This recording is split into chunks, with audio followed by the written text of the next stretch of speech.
All right. Good morning, good afternoon, good evening to you, wherever you are in this beautiful world. Welcome to our Inner Circle Live pre-New York session. I'm your host, Ryan Carthage. We'll be joined shortly by my awesome partner, Mr. Benny Allen. Hope everybody's doing well today on this beautiful Tuesday. As always, let's turn off all distractions, grab a pen and paper, let's take lots of notes. Let's make sure that we participate and engage.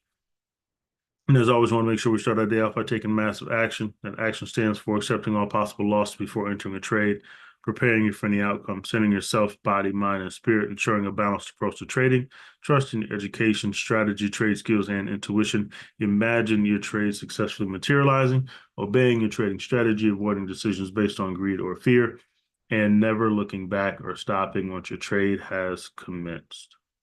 All right. So, good people, listen. We're going to get down to business um, and take a look at the market. We'll review some things that the team talked about over the weekend. But I also want to take a step back and look at things from a broader perspective that'll help us to really, really get a grasp of where we are from a longer time frame, broader perspective. Okay. And So I want to take a step back and look at things from that. So we are going to go ahead and dive into trading economics, and then we'll go from there. All right. So let's get to it.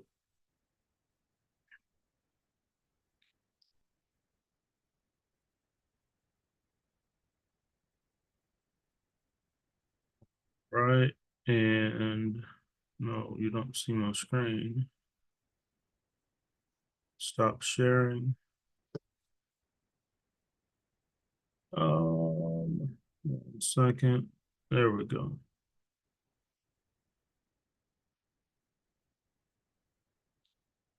All right. So euro strengthens. Euro strengthens. The euro surged 5% against the dollar this month, 109, supported by bets. Supported by bets. Um, Stronger growth in the eurozone and a weaker dollar. All right. Hopes of economic traction were stemmed by pledges of aggressive public spending for infrastructure and defense by the bloc's largest economies, consistent with the surge in local equities. All right. So we got euro strength, dollar weakness, tons of things happening around the world, and it makes sense. All right. So there we are there.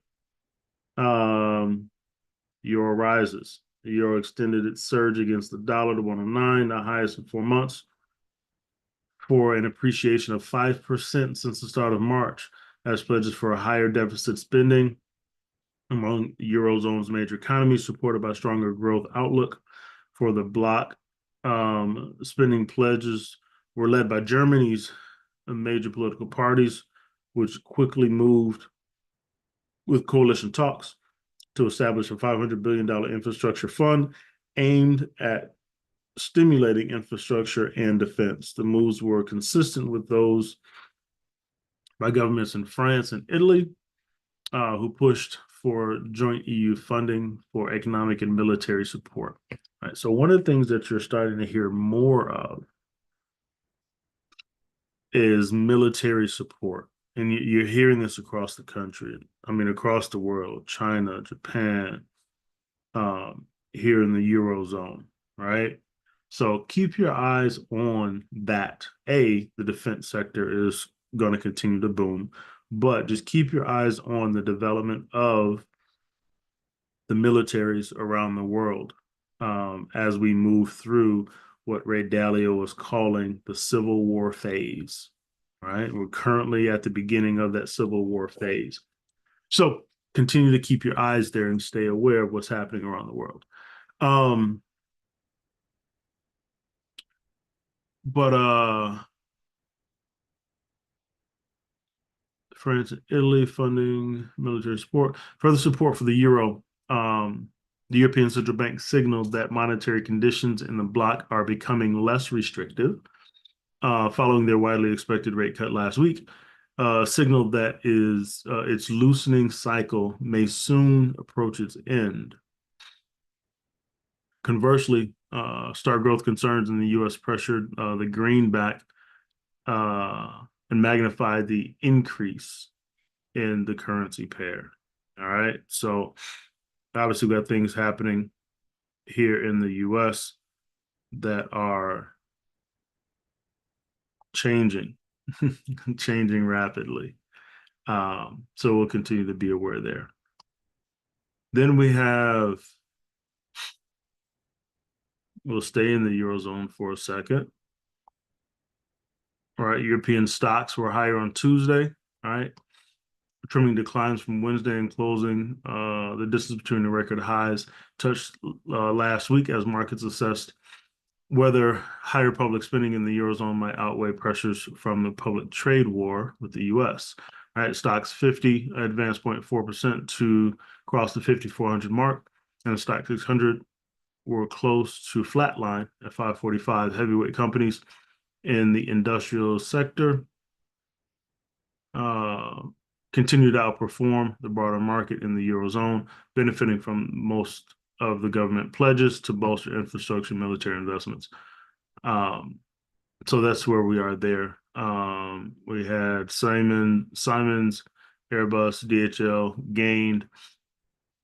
Autos were in the spotlight with Volkswagen soaring 3% despite posting aggressive decline in profit and underscoring uncertain future due to U.S. tariffs. As investors reflected lower pessimism than expected, Mercedes-Benz and BMW jumped 1%, but Stellantis extended its losses. In turn, tech remained lower following the sell-off in U.S. counterparts yesterday. All right. So again, right, things in the Eurozone are starting to pick up with that spending coming through. So we'll continue to watch. Japan GDP grew by 0.6% quarter over quarter in Q4, below the flash estimate of 0.6, but higher than an upwardly revised 0.4 expansion in Q3, marking the third consecutive quarter of growth. Private consumption saw a slight downward revision. Okay.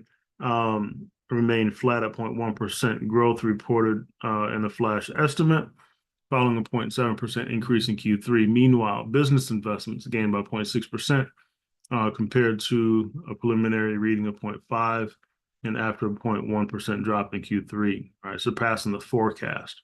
Simultaneously, government spending expanded for the fourth successive quarter, raising to 0.4%.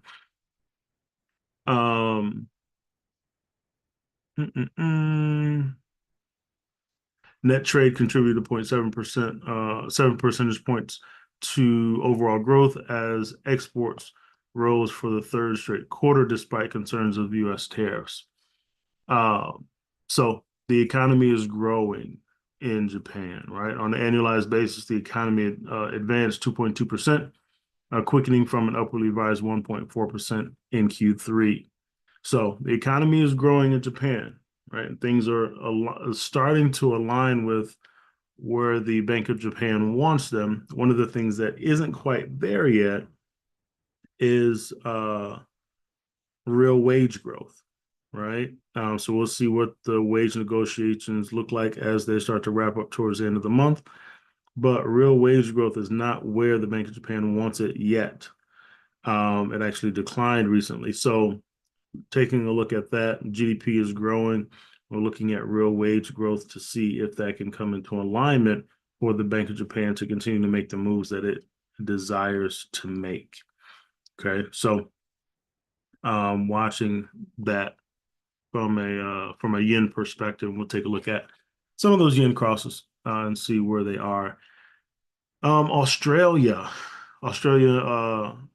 business confidence index climbed to -1 in February 2025 from an upwardly revised 5 in the prior month, marking the first negative reading of the year as sentiment fell across industries, particularly mining, recreation, and transport. All right. In the meantime, business conditions edged up. Sales and profitability rose marginally while employment eased. Conditions were mixed across the industries. So overall, the consumer confidence, or I'm sorry, the business confidence in Australia moving to the downside quite a bit, right? So the tone is starting to change in Australia. Okay. Over to the calendar. Today we have Joe's job openings, and then PPI coming out of Japan at 7:50. Tomorrow we got a relatively busy day. President Lagarde speaks, and we have CPI for the United States. We got the Bank of Canada rate statement, and press conference. We'll see where things are headed in Canada. Then on Thursday, we got core PPI data for the United States and unemployment claims, natural gas storage. And then on Friday, we got GDP for the pound, and we have U of M consumer sentiment and inflation expectations. So mild week. We have some things happening, not a ton. So we'll see what type of volatility we can get. All right. Benny, good morning, bro. Good morning, Ryan. Good morning, everybody. How are you, Ryan? I'm doing well, man. How about yourself? Doing pretty good. Doing pretty good. Good, Glad to be man. here. What's on your mind from a fundamental perspective, bro? Anything? You pretty much covered it. This Joe's job openings will be quite interesting this morning. To follow up with these tariffs to see, because that's all about job creation. Mm-hmm. So that's a big leading indicator, consumer spending and things like that. So that should be quite interesting at what's that, 10 o'clock today? For Yes, so yeah, it's a light day today, but that's a big one. Interesting to see the data on that, and then of course that CPI tomorrow. But you know, um, the tariffs are driving everything, man. they are. The ter the tariffs They are are. are driving everything because you just don't know what he's gonna do next. So is giving us correction. Hey, on our charts with that S&P, as much as it was bouncing around in that range, it started to push downward. We know technically we had a new AB boundary. We know the market was due for a correction. Which is why I primarily moved to cash. And reduce some positions as a result, and we're getting that correction. So you sit back and wait. I didn't make the decision to short anything, any of these moves. So, I'll wait on low prices and wait for some policy shifts. I see now like he's kind of trying to speed up sealing the deal on these tax breaks. You Oh, know, is he? I missed that. well, yeah, because it's because of what's going on with Wall Street from the fallout. Yeah. And so he's starting to catch heat from that because of the tariff situation. So the faster he could try to get this move done with these tax cuts, because that's what it's been about, the whole Doge and everything else, they're trying to find money for these tax cuts, and so we'll see. That can kind of alleviate some of the pressure from this tariff situation if it can get those tax cuts passed through Congress. So we'll Gotcha. continue to watch on that too, because that's a big deal. Also, I mean, you're looking at what, $4 trillion, something crazy, is what those Mm-hmm. tax cuts end up being. You know, and I don't know how you do it without major cuts to entitlements. Explain. as far as, people, Social Security, Medicaid, Medicare, all that stuff. Gotcha. Yeah, entitlement programs, which Elon is super arrogant and kind of out there, pretty much saying like entitlements are the big one to cut, and I think that's a shame considering that people pay into that stuff all their life because they Right. are entitled to it, Right. and so that's a big deal, and it's like the way they're moving about it is that they won't specifically say like Medicaid or this and that, but it's like they're giving like an overall view where it's like it's unavoidable, so they technically like won't say it, per se. Like I'm watching a lot of these congressmen and politicians, on the Republican side, they're not saying it like, oh, it's not even in the, they're like, we don't even say that specifically in the bill that we're proposing, but there's other things that they're saying that will lead to direct cuts in that area. So it's all wordplay right now. Hmm. But people that know, like there's no way you can do that without making major cuts. You're not gonna make all of that up in tariffs, Right. and tariffs. And now, the market really took a dive when he said that there could be some short-term pain when he got the question regarding the recession, you know, Hmm. because the real answer is of course it's gonna push the markets into a recession. Of course, you know. But I think that the focus needs to remain on the president because right now I already see the game. They're in the media. They're talking about, well, Elon's approval rating is down. Elon's not the president. He's This not the is president. they're scapegoating, right? So he's kind of acting as Trump's shield for all the negative publicity while the damage is being done. And so as much as he's out here, like he's coming out saying the bold thing, entitlements big one to cut and the Doge push. So it's like everybody's starting to, Tesla stocks dropping, their stock is dropping and things like that. And everybody's Elon, Elon, Elon, Elon. He's part of the president's cabinet. This is so Yeah. you can tell they're kind of setting up. They're setting up to give this man a pass again as president. And that's an issue because there's major moves being made, but as long as people keep focusing on Elon's X feed, you know the president is you can kind of see where it's shifting to where people are trying to give him a pass. Oh, it's Elon's fault, you know. So Mm. so you got to stay focused on the president and his policies. His policy. That's what I'm focused on. Tesla can continue to tank, to care less, but it's his policies, right? So when we talked about coming into this whole thing this year about eliminating the filters and the distractions and the noise, focus on Trump's policies and the moves that are being made from his White House. So that's all I got this morning, man. I appreciate that, bro. And it's a good backdrop, right? We got to stay focused on what's actually happening and not the narrative that's being created. Um, so what I want to do, man, because I've been just going through some of these charts and looking at things. I want to take a step back and look at where things are from a larger perspective. We generally look at daily, 4 hour, um, but I want to come back and look at some of these things here from a monthly, weekly perspective, just to see where we are overall. And on the dollar, right, we're making this move down. This will be a swing high on the monthly time frame once the month closes, right? And we're pressing down. I think we could come back to $100, right? As price continues to move down. This is a previous engulfing candle that has not been retested yet.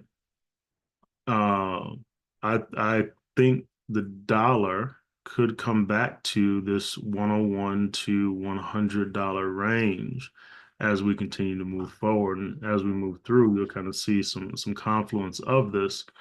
But I think the dollar continues to move down and continues to weaken. And kind of and it could go in line with him trying to push to get those tax cuts through.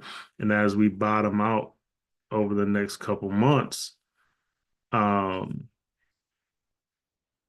over the next couple months, those things come into play as we move through the summertime. Just me forward thinking, creating different scenarios, right? So that's on a monthly time frame where we sit. Yep. Come down to the weekly, and you see here, right?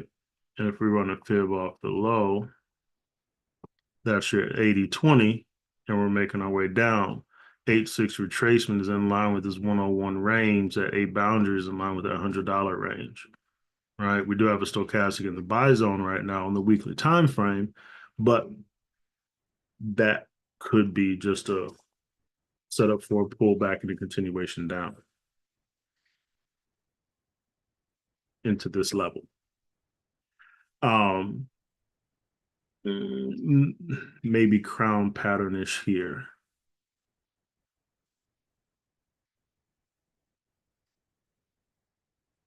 Right? Boom. Putting us down into these lows around that $100 range. Okay. Um, these moves to the downside, they're sharp moves, right? Um, so I don't rule out a pullback here, but ultimately looking for price to continue moving down into this $100 between 101 and $100 is the price level that I'm looking at on the DXY. Okay. Um, as we continue to move through the remainder of at least the first half of the year, but potentially further. So then as we come down to the daily, right, we've been looking at things here. So if we get this crown pattern, we get a pullback into the 618-786 range, right? And then a continuation to the D extension, which is around that $100 range, right? 100.267. Okay. Um, if we just push down into the 118 and 127 zone, that gets us around that 101 area that we also, the top of the higher part of that range that I have my eyes on, $101. But then pull back in a continuation back down into this range. We do have a stochastic in the buy zone here, right? Which in my mind gives me the idea that we could see a pullback come first and then see that continuation to the downside, right? So on the DXY, I'm looking for high prices and then price to continue moving to the downside and continued weakening of the dollar over a period of time. Okay. So as we get down to the 4, right? Similar story, right? 101 to 80 is the D extension here. Okay. So we could see this 80-20 happen, pull back into the zone, and then coming back down to the downside. All right. So that's my analysis on the DXY. That I'm looking at more dollar weakness coming, even if we see a short-term pullback. Okay. Questions on the DXY? Nope. All right. So then if we come over to the S&P 500,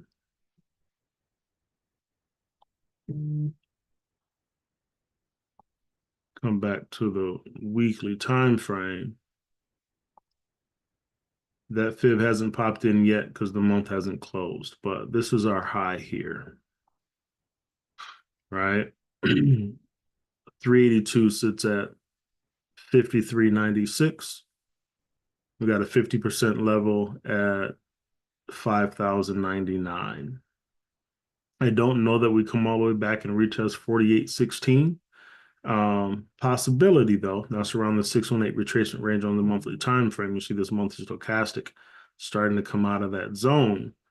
But my eyes are on this range here between 53.96 and 5,000. right? So as price continues to come down, as the narrative continues to shift, we're looking at price continue to move down into this 382, 50% range. And then potentially seeing some consolidation that we saw here in this range here, right? In these lows here from 2024. Okay. So as we come down to the weekly, I'll pull that larger fib, manual fib out, and we'll look at fibs here. All right, this is a weekly fib coming off the low. This is that pullback that Benny talked about, right? That retracement that we've been looking for and waiting on, right? As price bounced back and forth, coming down, right? So this 53.96 level is a 618 retracement. That 5,000 level is an 86 retracement, right? Right into our sweet spot. And that could bring stochastics all into alignment down in these in the buy zones here. All right, so weekly stochastic is pushing down as price is coming down. So could we get price to come down in this range and set up for 6,800 as an endpoint? Because we know historically after retracements, after the market moves to the downside, we see bullish runs. That's the wave sequence, right? So I'm watching this area, right? Previous resistance, could it serve as future support for price to settle in and then start making its way back to the upside?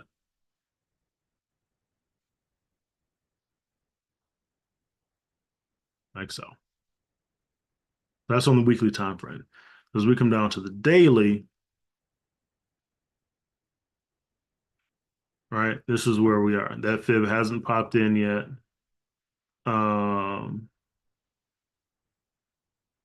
AB boundary there. That would have been a 618 retracement. D extension would have been achieved there. And there's our next manual fib right there.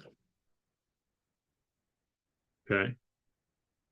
Those are the waves coming off the low. So with that being said, we zoom in here. That puts us at 618 retracement to the A boundary. Do we settle in this range, stay inside that A boundary? That matching D extension on the daily is in line with that weekly D extension.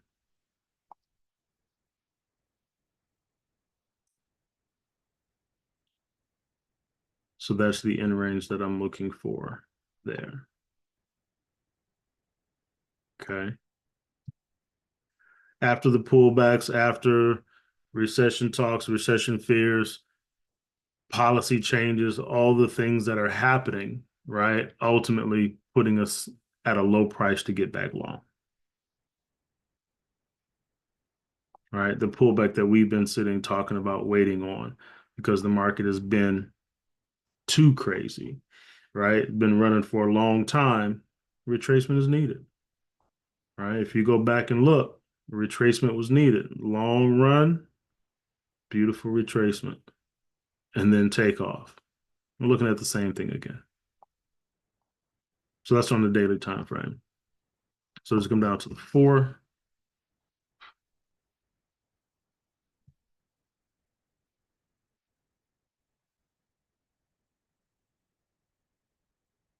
Whoops.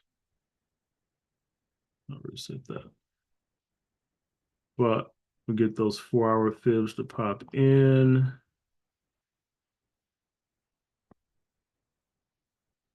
We'll run a new one off of the low here.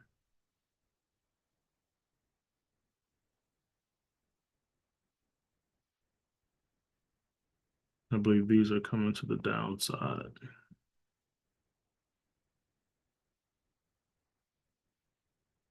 So now we're here, right? Just outside the D extension. So a longer term analysis, looking at price coming down into this range, and we'll play the ABCD waves until we get there. Thoughts on the S&P 500?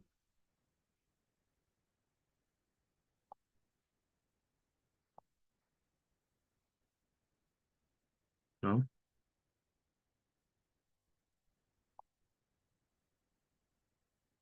If we also manually draw our fibs from here, the extension there, right?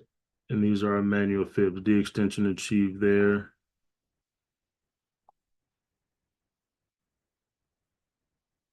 Boom.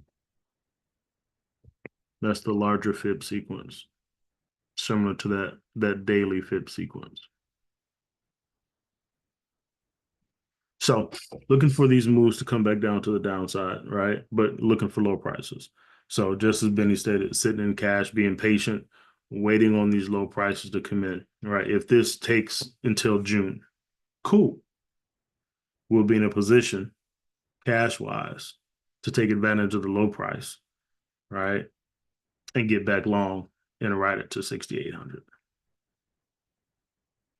Questions on the S&P 500? No questions. I definitely think that's the game plan. That's why I'm watching is the Congress so much in this tax plan. I don't. He controls all branches, right? Right now, I Yeah, don't, and everybody's falling behind him. There's really nothing the other side can do. I don't see how uh, these tax cuts don't get passed. It's gonna be a lot of noise about it, a lot of back and forth about it.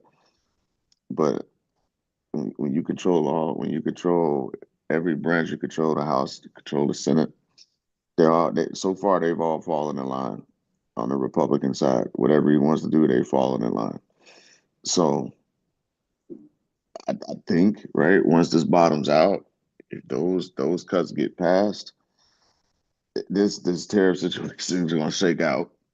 But if those tax cuts get passed, that market's going to rally. it's gonna rally. That's what it's all been about. Is why all the billionaires jumped on his side and funded his campaign. They don't want those tax breaks from his last administration to expire at the end of 2025. They want to extend them to the tune of, like I said, I'm hearing $4 trillion, and I don't see really what's, despite all the news, all the rhetoric, all the craziness back and forth, all the jawboning, I don't see how anything gets in the way of that happening. Do you think it'll be a lot of noise because of No, it's gonna be a lot of noise from the other side. They're gonna. Um, it depends. Yeah, it depends on what's in the bill. But who's? I agree with you there. Who's gonna stop? Who is gonna take? It would take people on the Republican side to have some courage. Elections have consequences. It's a clean sweep in the election. Who's gonna stop Mhm. that? How you gonna filibuster? How you gonna do that? If nobody on the Republican side is willing to say, hold up, hey, wait a minute, you know? So yeah, it'll be Reese. You're right in the sense of what's in that bill. Okay, it gets watered down a bit, but it's still gonna be to the tune of $4 trillion in cuts. You know what I mean? Like they're gonna have that back and forth, but at the end of the day, like mission accomplished, right? if it, if it, like because there's nobody that's when you had things getting filibustered on the Democratic side that stopped the Biden administration, stopped the way back when Obama administration. You had people on the Democratic side that were willing to block things like Joe Manchin out of West Virginia and Kristen Sinema, right? That's what happened with the Biden administration, right? So when you talk about different major things that the electorate wanted, it got blocked because they couldn't pull certain people, namely Joe Manchin and Kristen Sinema, you know, into the fray from the Democratic side. So things got held up as a result of two people, right?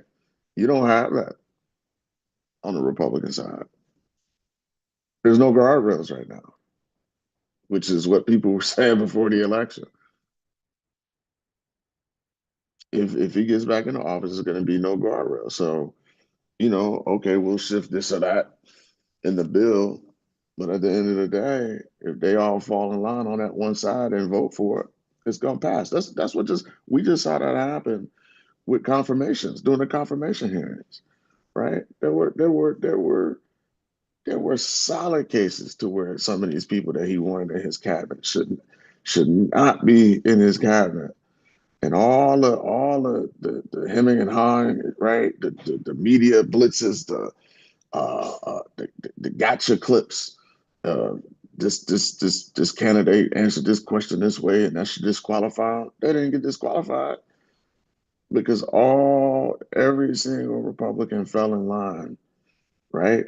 Whether it be the FBI, national intelligence, Secretary of Defense, people that have not so great track records, they all still got in because they all fell in line.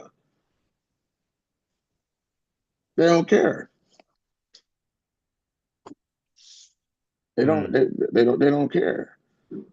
So, and when you got the courts that pretty much since Supreme Court, like the man is pretty much free to do whatever he wants to do when they made that judgment. And he's immune to certain things as president. Like, what are you gonna do? What are you gonna do? And people will say, well, like Risa Sanders is a great point, right? The details of the bill.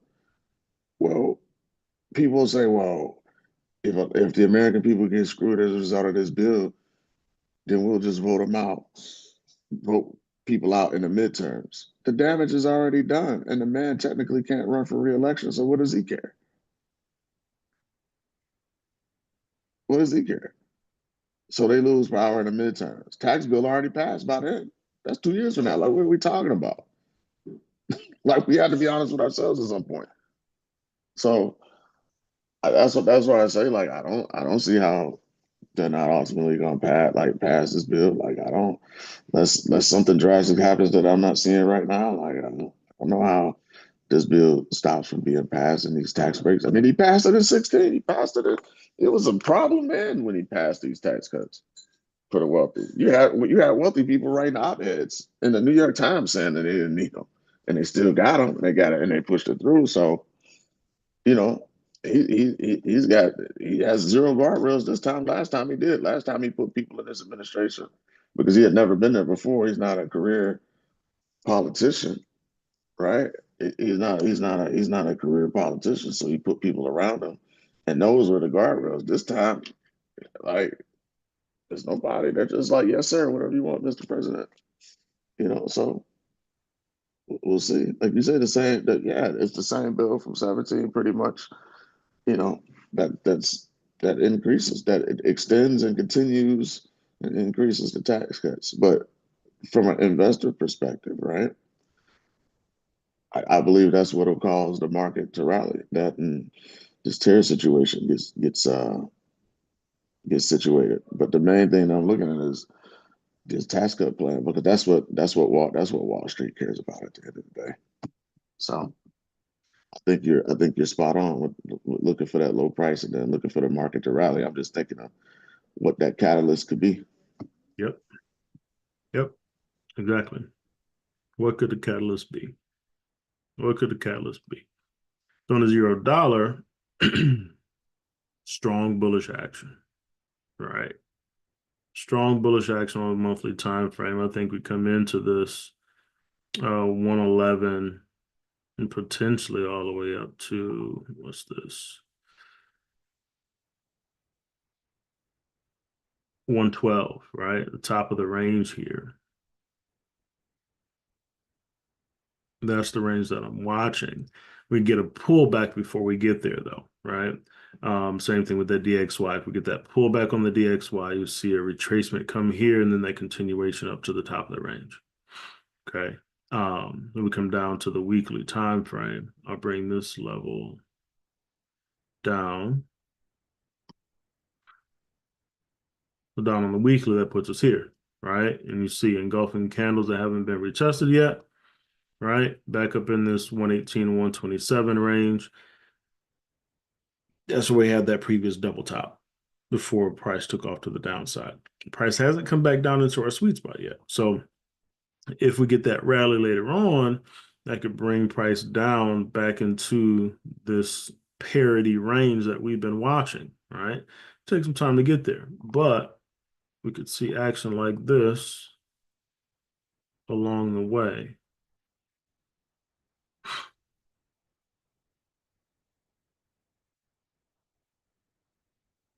Right.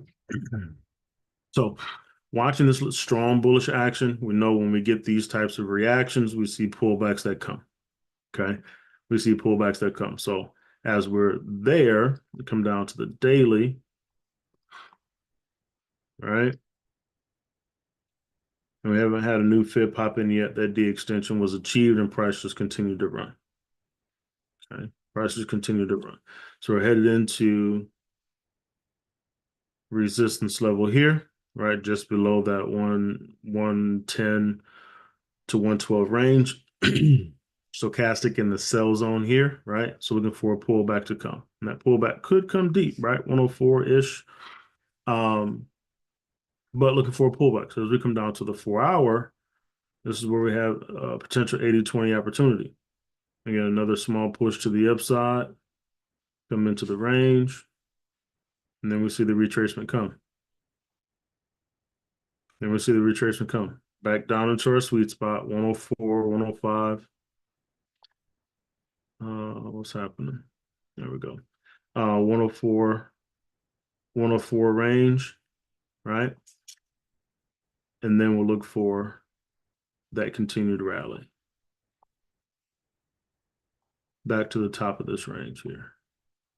All right, we'll see the ABCD waves play out. The D extension is there at 111, right? And we'll see price continue to move higher, getting back to the top of that range, potentially. Okay, so looking for this 80-20 here and a move back down to the downside on the euro dollar, back down into the sweet spot, and then that'll be a low price here as the market continues its move to the downside. That retracement on the DXY, right? I think coincide with this move here. And then we'll see that continuation happen. So that's on your 4. Come down to your 1. And you've already hit. Let me clean this up.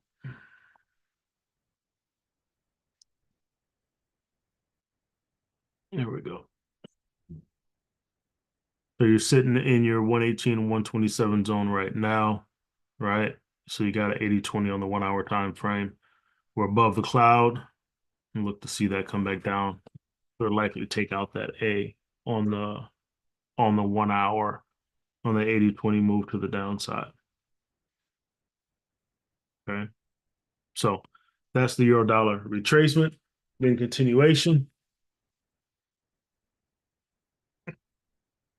Back to the top. Questions on the euro dollar? Nope. All right, cool deal. I want to come back over to oil.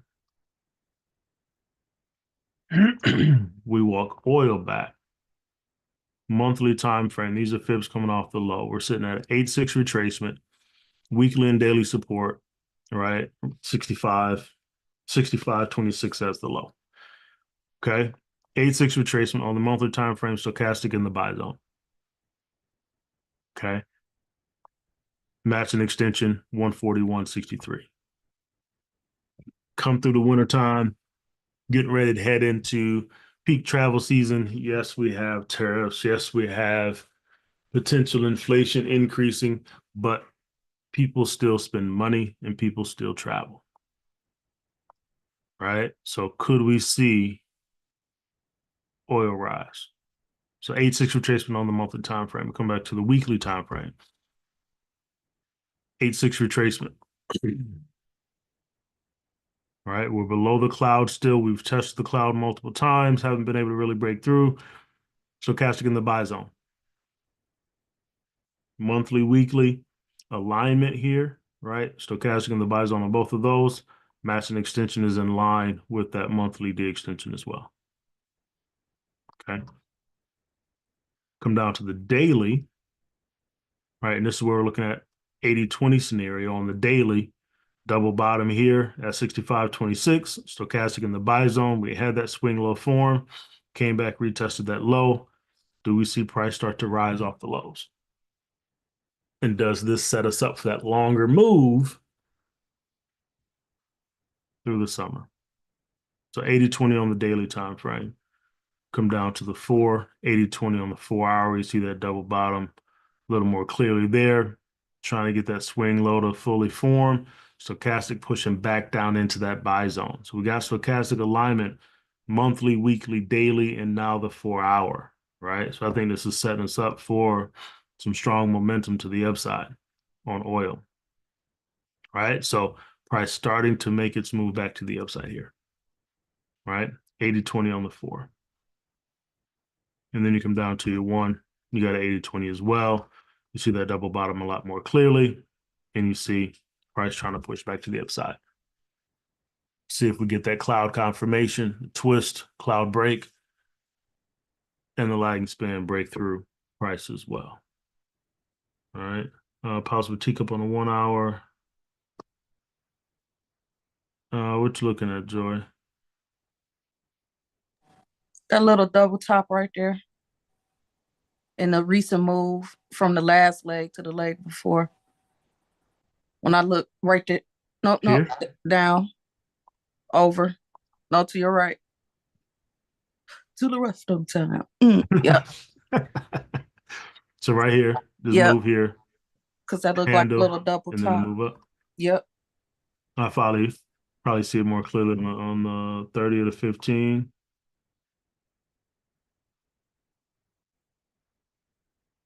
I dig it.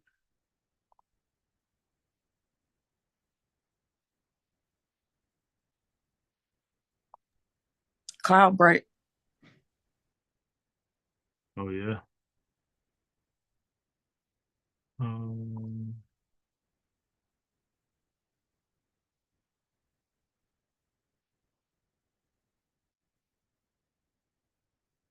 that's what Joy is looking at there.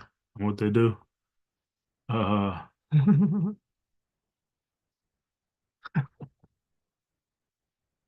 Steam coming off your teacup.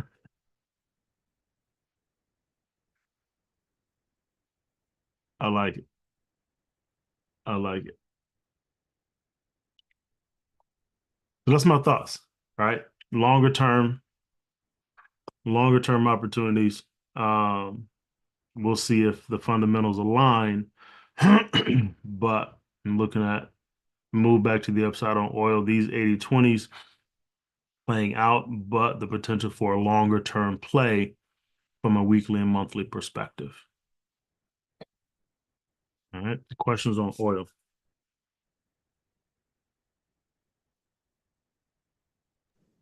Nope. No. And so then my question from a fundamental perspective that I'm sitting to look at is how does it impact the Canadian dollar? How does it impact the Canadian dollar? Tariffs and things happening. What is that overall impact? And how does it impact the Canadian dollar? Right? We got this CAD Swiss could continue lower, especially with the risk off environment. Um, but I'm intrigued by this scenario, right? I know right now we're looking for pullbacks and continuations lower because of the Canadian dollar weakness,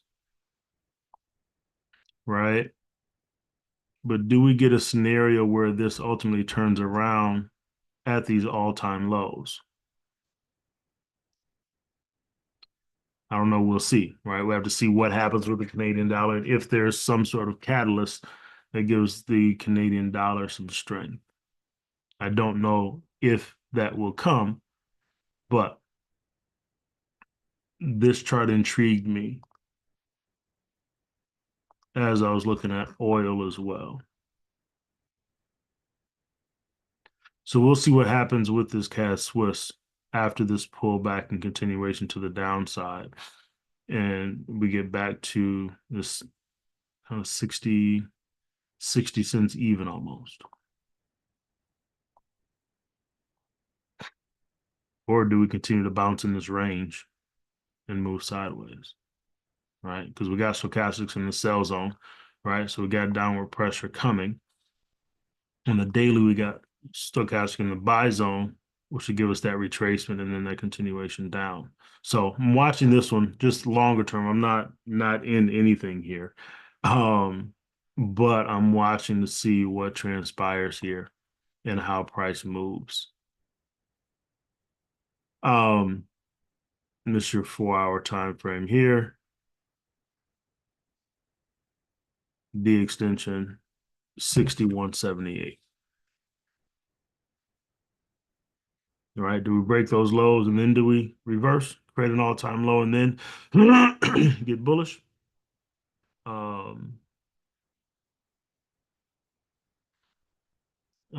The emphasis on retaliation from Canada and Mexico, price could jump $3.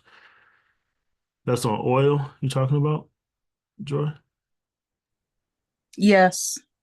What they plan to do, and they showed the route that they'd take around from Mexico to Canada to do Oh, their yeah. imports. They're basically saying, it was basically said that in combination from the tariffs that they'll put on their oil prices, that it can jump up to like what, 60 cents from Canada, about $1, and not including the fees and the taxes and stuff that goes with it. How I looked at everything when they had it out, looked like price can jump up if they go through with the retaliation. But then at the same time, if he choose to, then we'll also be battling with the energy costs, because what they're doing is everyone that we get energy from, they're trying to do a cahoot. Is that the right word? Or is Elon and Trump in a cahoot? Whatever the thing is, but they're trying to go into alliances so then that way they can take the dollar, remove their American dollars and put it within their structure, and then raise taxes on us from everybody that supply energy to us. That'll be interesting. That will be interesting. I'm gonna have to look more into those details. I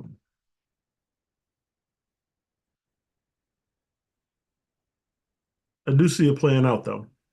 With that only hitting as a test, Wisconsin, no, not Wisconsin, was it? It's Michigan, New York, definitely. It's Wisconsin and somebody else, those bordering states right there. But I want to say Wisconsin got their own, sort of like Texas. I'm trying to remember the article, but whatever these 4 states that's bordering at them Great Lakes right there. Yeah. Yeah. New York, Michigan, Wisconsin, and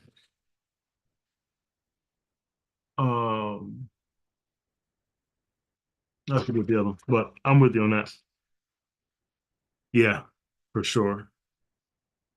So we'll definitely watch that and see how things transpire. Right. Energy will definitely be an interesting thing as we go through the summer. Definitely as we go through the summer. Minnesota's that other. Um, Definitely will be interesting from an energy perspective. Check out we'll have to look at DTE stock and see where that's sitting at. Yeah, but that's where we are there. So I'm just watching this one. I'm not in any positions, not in a ton of positions from a currency perspective right now, but that one intrigued me a little bit. I want to take a look at this pound yen, right? With that data that came out last night regarding GDP being below expectation, caused a little boost. in this pound yen, right? We've been sitting in the 618 range for a while, just hovering back and forth. That stochastic just been fluctuating back and forth. We have swing lows. We're trying to make higher lows as we go, but I think starting to potentially get closer to a position to start moving to the upside here. So we'll watch and see how things continue to progress, but we're still hovering in that range. Okay, we'll come down to the 4. And with all the back and forth, we still stayed inside that AB boundary on that smaller fib, right? And on the larger fib, that's what it looks like, similar to that daily. Okay, so we're trying to get moving north, but you see the clouds still moving through price. Okay, clouds still moving through price, but we haven't taken out the A. All right, so still looking for price to move to the upside. Matching extension here at 198, but we could move a little further if the fundamentals align. So we come down to the 1, and we got a 786 retracement. Didn't get to that 86 level. 786 retracement, and you see the V reversal, and we're moving back to the upside. I'm trying to break the cloud now. Don't have a twist just yet, but we're moving long. Okay, moving long.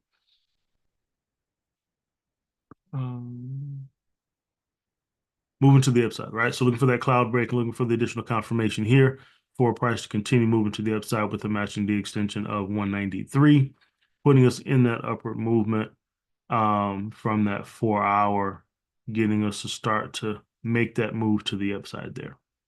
Okay, so looking at pound yen long, at least to 193, but once we break that, I think we'll get a retest and continuation up to around that 194, 195 range. There's your larger fib there, right? Just been bouncing back and forth in between the boundaries. Okay. So thoughts on the pound yen? Any questions there?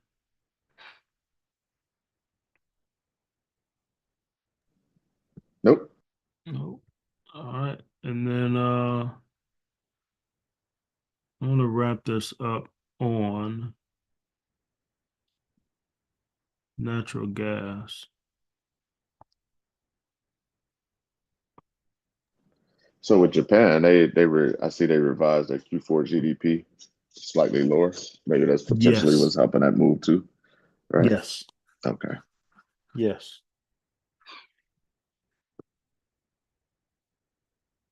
Natural gas, right? We've been watching and watching and sitting and allowing it to do its thing.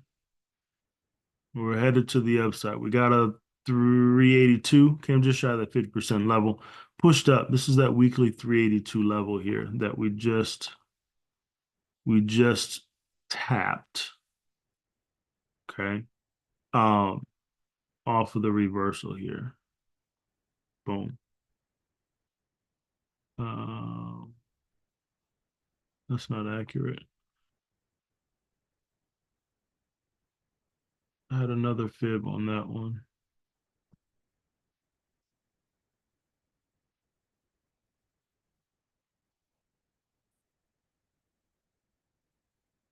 Maybe I labeled it wrong.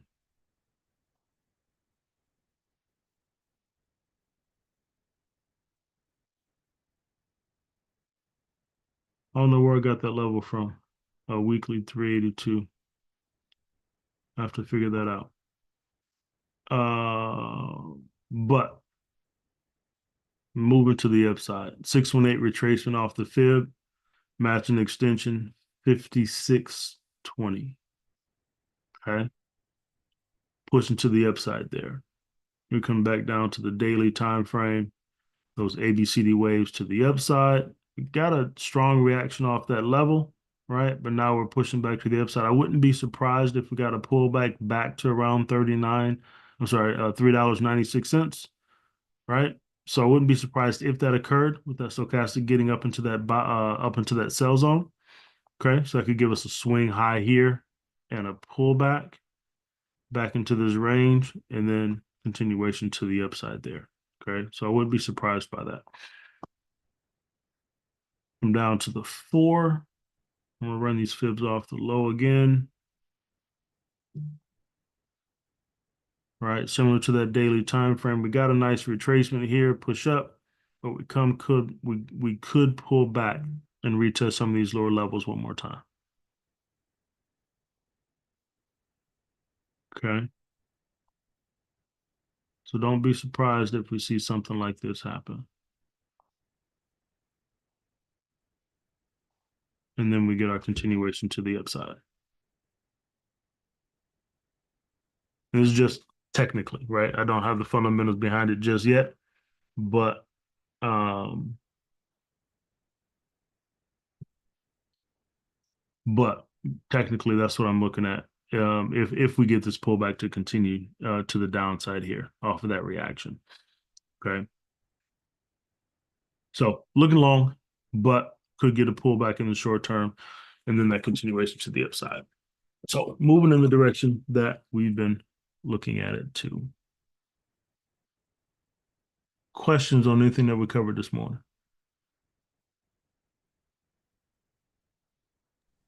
No, sir. Final thoughts for us, bro, before we wrap?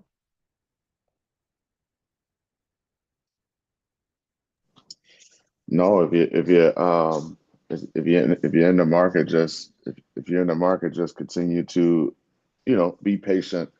Look for those, short term moves. If you feel like, hey, I want to be in the market, look for the shorter term moves like we covered over the weekend, because a lot of those did play out, especially with those euro moves to Mm-hmm. the upside. But if you're doing that, just do your best to make sure, that it's the obvious move, meaning that, fundamentally, like we know that euro is running and why, right? So we know why fundamentally, and then be technically sound, right?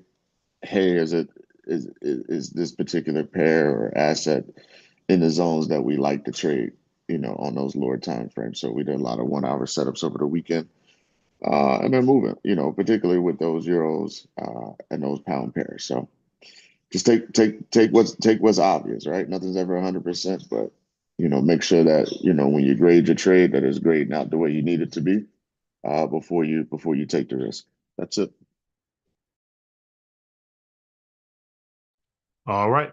Good people. We're back at it tomorrow morning, 6:30 a.m. Eastern Standard Time for the pre-New York session. You guys have a phenomenal Tuesday. Peace.